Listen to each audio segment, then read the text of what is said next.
यूनानी कथा है।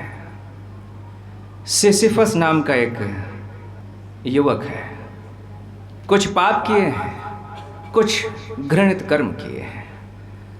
देवता नाराज हो गए और नाराज होकर देवताओं ने उसे दंड दिया है। दंड यह है कि सिसिफस को एक बड़ी चट्टान को चढ़ाकर धकेलकर पहाड़ी के ऊपर ले जाना है। और श्राप यह है कि जैसे ही वो चट्टान को चढ़ाकर ऊपर पहाड़ी पे ले जाएगा, चट्टान लुढ़क जाएगी। चट्टान लुढ़क कर पुनः वहीं आ जाएगी जहां थी, और सिसिफस को फिर से उस चट्टान को धकेल कर ऊपर चढ़ाना है। वो बार बार चट्टान को ऊपर चढ़ाएगा और चट्टान बार बार फिसल आएगी और वो बार बार चढ़ाएगा। यही प्रयत्न वो पूरे जीवन करता रहेगा। यही सिसिफस का श्राप है। मनुष्य के जीवन को जब मैं देखता हूँ तो मुझे लगता है कि हर मनुष्य अपने जीवन को अभिशाप बना लेने में कुशल है। मैंने ऐसा कोई मनुष्य नहीं देखा जिसके जीवन में परमात्मा का प्रसाद न उतरा हो। मैंने ऐसा कोई मनुष्य नहीं देखा जिसके जीवन में कभी न कभी दिव्यता न उतरती हो। लेकिन मनुष्य जिस बात में कुशल है वो बात यह है कि मनुष्य हर वरदान को अभिशाप बना लेता है। मनुष्य प्रेम को कलह बना लेने में कुशल है। मनुष्य मैत्री को शत्रुता बना लेने में कुशल है। मनुष्य दिव्यता को अभिशाप बना लेने में कुशल है। मनुष्य सब कुछ छोड़ता है किंतु अपनी मूढ़ता कभी नहीं छोड़ता।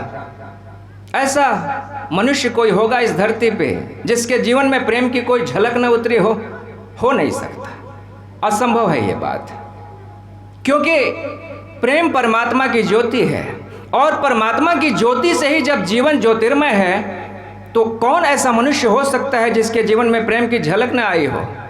लेकिन जैसा कि मैंने कहा कि मनुष्य प्रेम को कलह बना लेने में कुशल है। अपनी मूढ़ताओं के द्वारा, अपनी नासमझियों के द्वारा जो शुभ्र से शुभ्र चीज़ें हैं, उत्तम से उत्तम चीज़ें हैं, उनको भी वो निकृष्ट कर लेता है, मिट्टी पलीद करके रख देता है। किसी दार्शनिक ने कहा था कि जीवन में जितनी श्रेष्ठ बातें होती हैं उनको संभालने के लिए उतने ही सजगता की आवश्यकता होती है, उतने ही संयम के, उतने ही धैर्य की, उतनी ही तपस्या की आवश्यकता होती है। श्रेष्ठ चीजों को संभालने के लिए भी आपके भीतर श्रेष्ठ योग्यता की आवश्यकता होती है। प्रेम श्रेष्ठ बात है, मैत्री श्रेष्ठ बात है, ध्यान श्रेष्ठ बात है, होश श्रेष्ठ बात है। होश को संभालने के लिए आपको बड़ा प्रयत्न करना पड़ता है। बेहोशी को संभालने के लिए कुछ नहीं करना पड़ता। बेहोशी आपका स्वभाव ही है। सुबह से शाम तक बेहोश ही जीते हैं आप। लेकिन होश में रहना कितना कठिन होता है। होश को आप संभालने चलते हैं तो आप बार बार फिसल जाते हैं, क्योंकि होश श्रेष्ठ बात है। ठीक इसी तरह से जब आप प्रेम को संभालने का प्रयत्न करते हैं, बार बार फिसल जाते हैं। मन की पुरानी आदत है ईर्ष्या में रहने की, शत्रुता में रहने की, वैर में रहने की। इसलिए जब प्रेम आपके जीवन में उतरता भी है तो आप उसे संभालने में सक्षम नहीं हो पाते। आप देखेंगे लोगों को कि संबंधित होते हैं एक दूसरे से बड़े मधुर ढंग से। कभी भी दो व्यक्ति संबंधित होते हैं तो शत्रु की तरह तो संबंधित नहीं होते। ऐसा नहीं होता कि दो व्यक्ति पहली बार मिल रहे हैं और मिलते ही एक दूसरे से शत्रु की तरह मिले। ऐसा कभी नहीं हुआ है। जब भी दो व्यक्ति मिले हैं, मित्र की तरह ही मिले हैं, सुपरिचित की तरह मिले हैं, भीतर शुभ भाव लेके, मंगल भाव लेके मिलते हैं एक दूसरे से। लेकिन आप देखेंगे कि वही दो व्यक्ति कुछ दिनों के बाद, कुछ महीनों के बाद एक दूसरे के वैरी हो जाते हैं, शत्रु हो जाते हैं। शत्रु होने के लिए पहले मित्र होना आवश्यक है। जो मित्र थे वही शत्रु होते हैं। पहल कोई शत्रु नहीं होता किसी का। तो प्रश्न ये है कि जब व्यक्ति पहले मित्र की तरह मिलते हैं, दो अजनबी जब मित्र की तरह मिलते हैं, तो ये दो अजनबी कालांतर में समय के साथ एक दूसरे के वैरी क्यों हो जाते हैं, एक दूसरे के शत्रु क्यों हो जाते हैं? क्योंकि भीतर शुभ को संभालने की योग्यता नहीं है, श्रेष्ठ को संभालने की योग्यता नहीं है। प्रेम एक श्रेष्ठ बात है, मैत्री एक श्रेष्ठ बात है, उसे संभालने के लिए ऊंची श्रेष्ठता की, ऊंची योग्यता की आवश्यकता होती है। आपका जो जीने का ढंग है ना, वो बड़ा ही गलत हो गया है। निरंतर आप जिस भाव में जीते हैं वो नकारात्मक भाव है। शत्रुता के भाव को आप अपने भीतर पोषण देते हैं, वैर के भाव को आप अपने भीतर पोषण देते हैं, ईर्ष्या के भाव को आप निरंतर अपने भीतर पोषण देते हैं।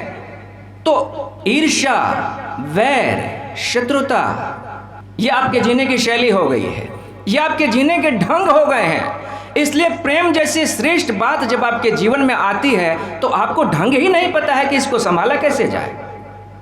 यह बिल्कुल ऐसा ही होता है जैसे आपने देखा है कि जब नवजात शिशु पैदा होता है तो हम उसे किसी ऐसे व्यक्ति के हाथ में नहीं पकड़ा देते जिसने पहले कभी बच्चा नहीं पकड़ रखा है। हम किसी अनुभवी के हाथ में ही उसे देते हैं जिसे ढंग है कि नवजात शिशु को कैसे संभाला जाए, कैसे उसकी गर्दन को संभालना है, कैसे उसके पैरों को संभालना है, कैसे उसके हाथों को संभालना है। बड़ा नाजुक है।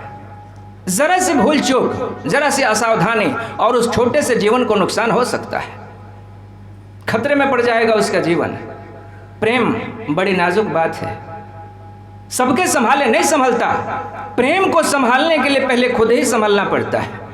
प्रेम को संभालने के लिए अपने भीतर आपको रूपांतरित होना पड़ता है, बदलना पड़ता है। प्रेम को संभाल लेना भी अपने आप में एक तपश्चर्या है, साधना है।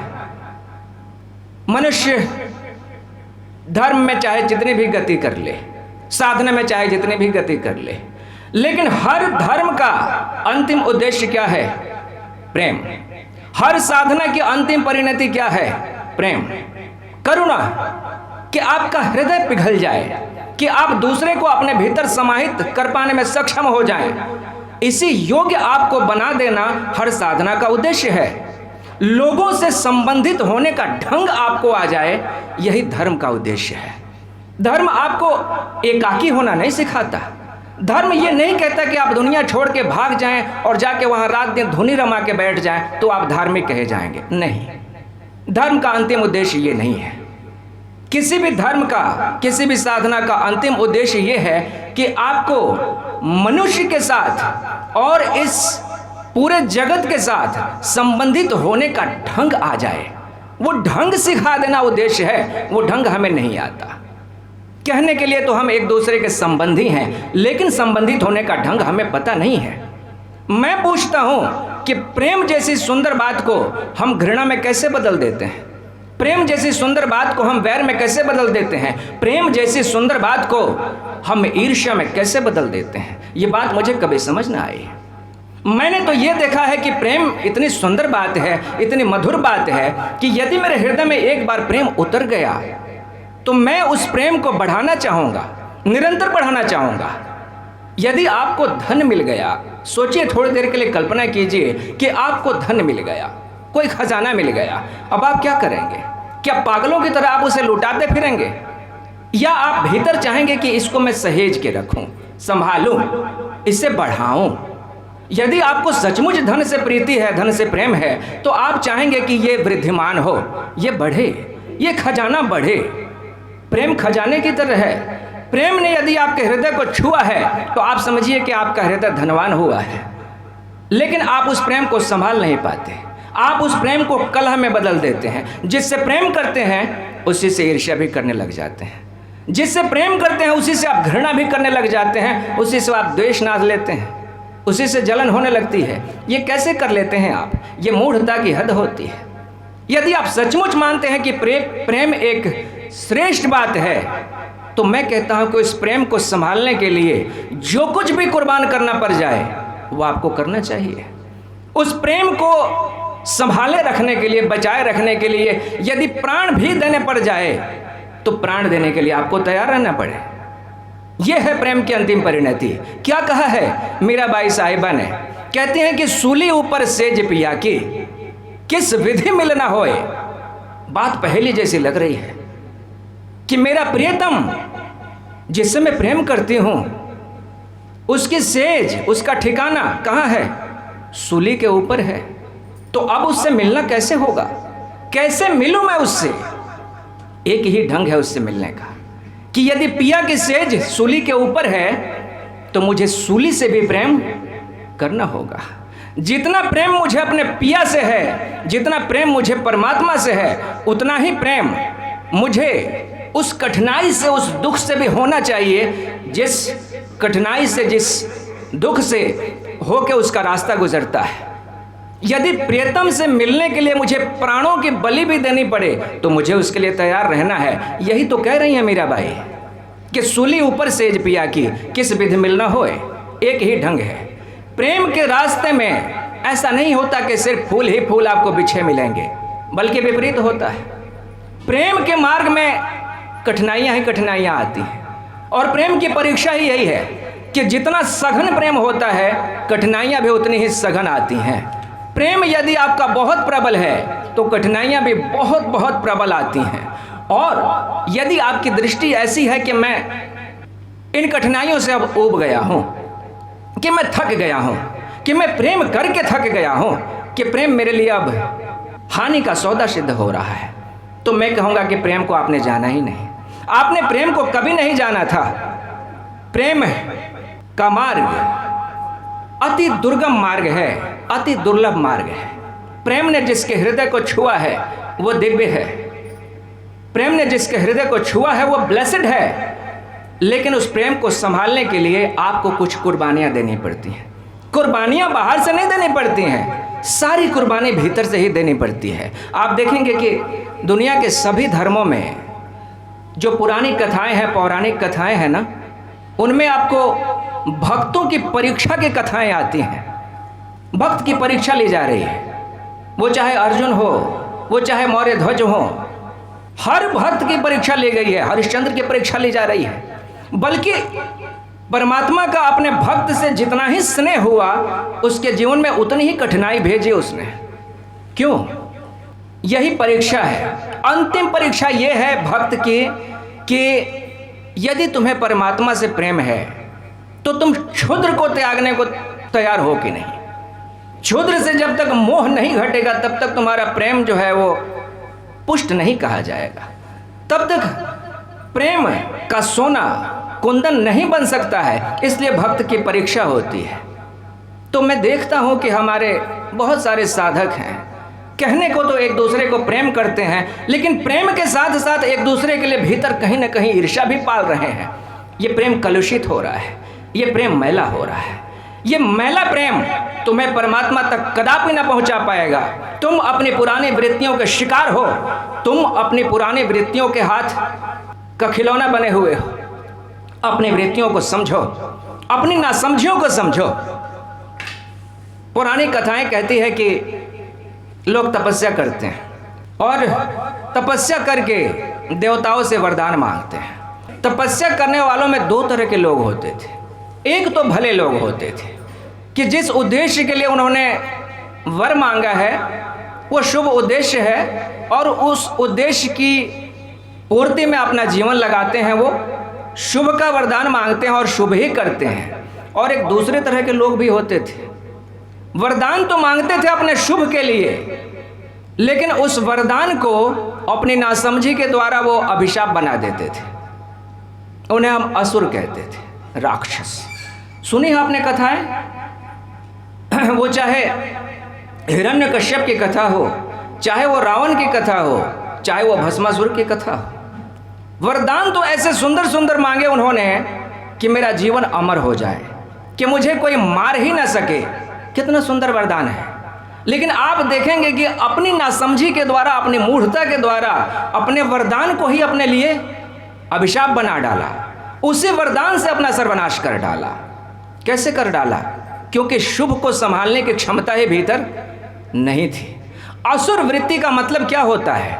कि भीतर अभी तमोगुण बहुत ज्यादा है, कि भीतर अभी रजोगुण बहुत ज्यादा है। जब तक भीतर रजोगुण और तमोगुण की अधिकता है, तब तक अगर दिव्यता उतर भी जाए आपके जीवन में तो आप उसे तहस नहस कर देंगे, आप नष्ट विनष्ट कर देंगे, आप उसे संभाल नहीं पाएंगे।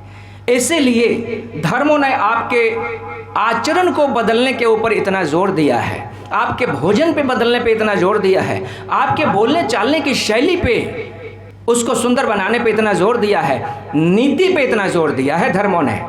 जब तक भीतर थोड़ा सुंदर सुंदर सोचना, सुंदर विचारना, थोड़ा भोजन का ढंग न बदल लो, लोगों से बातचीत करने की शैली न बदल लो, तब तक श्रेष्ठ का वरदान मत मांग लेना। क्योंकि पुरानी वृत्तियां जो है वो अश्रेष्ठ के साथ रहने की आदी हैं, गंदा खाने की आदत है। जब तक गंदा खाते रहोगे रात दिन, तब तक अगर तुम्हें कुछ श्रेष्ठ पिला भी दिया जाए ऊपर से, तो वो भी भीतर जाके क्या हो जाएगा? गंदा हो जाएगा। गंदे आचरण की आदत पड़ी है, तो अगर कोई शुभ बात भी तुम्हें सिखा दी जाए तो अपने गंदे उद्देश्य के लिए उसका उपयोग करोगे। मंत्रों के साथ उस गंदगी को तुम मिला के और मंत्र को भी मलिन कर दोगे।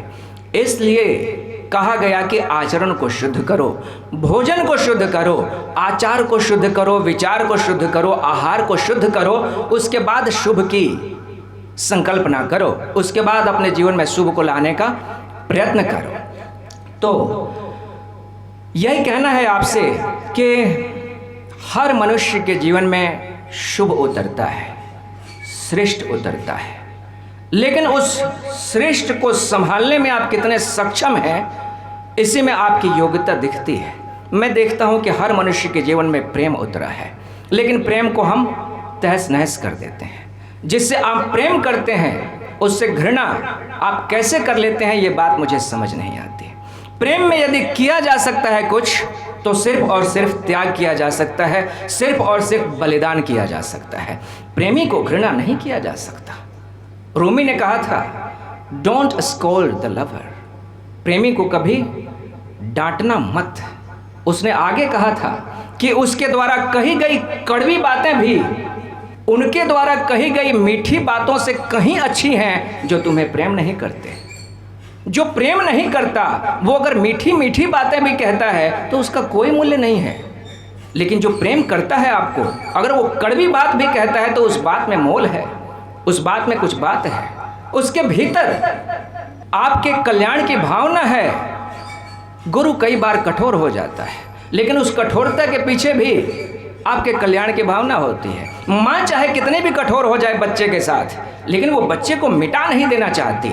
उसके पीछे निष्ठा क्या होती है? उसका निहितार्थ होता है बच्चे का कल्याण, कि बच्चे को किसी तरह से सुधार दिया जाए, गलत आचरण न पकड़ ले। अभी अगर बिगड़ गया तो बिगड़ता ही चला जाएगा। इसलिए आप देखते हैं कि माएँ कठोर होती हैं, और भारतीय माएँ जितनी कठोर होती हैं उतनी दुनिया में कहीं की माँ कठोर नहीं होती। आप याद कीजिए बचपन में शायद ही कोई ऐसा व्यक्ति हो जिसके कान न मरोड़े गए हो माँ के द्वारा, कि माँ ने 2-4 थप्पड़ न लगाए हों। ऐसा कोई बच्चा शायद ही हो। भगवान भी नहीं बचे यहाँ पे, कृष्ण की माँ भी उनकी पिटाई कर रही है, बांध के पिटाई कर रही है डंडे से, है ना। करुणा है माँ की। जो प्रेम करता है वो करुणावान होता है, वो घृणा नहीं कर सकता। आप भी यदि किसी से प्रेम करते हैं और मन में उसके लिए घृणा का भाव उठाए, ईर्ष्या का भाव उठाए, द्वेष का भाव उठाए, सतर्क हो जाइए। ये दोष उस व्यक्ति का नहीं है, ये दोष आपके मन का है। मन की पुरानी वृत्तियां आपको खींच लेती हैं, नीचे नीचे घसीट लेना चाहती हैं। वो मन अभी दिव्यता को, शुभ्रता को संभालने में सक्षम नहीं है। सतर्क हो जाइए। सामने वाला व्यक्ति कई बार गलत हो सकता है, लेकिन उसकी गलती का ये परिणाम नहीं होना चाहिए कि मेरे भीतर जो प्रेम है उसके लिए, उस प्रेम को मैं घृणा में बदल दूं। ऐसा कदापि नहीं होना चाहिए। ऐसा यदि आप करते हैं तो एक साधक के रूप में आप महामूढ़ हैं। ये मेरा संदेश है मेरे सभी साधकों के लिए।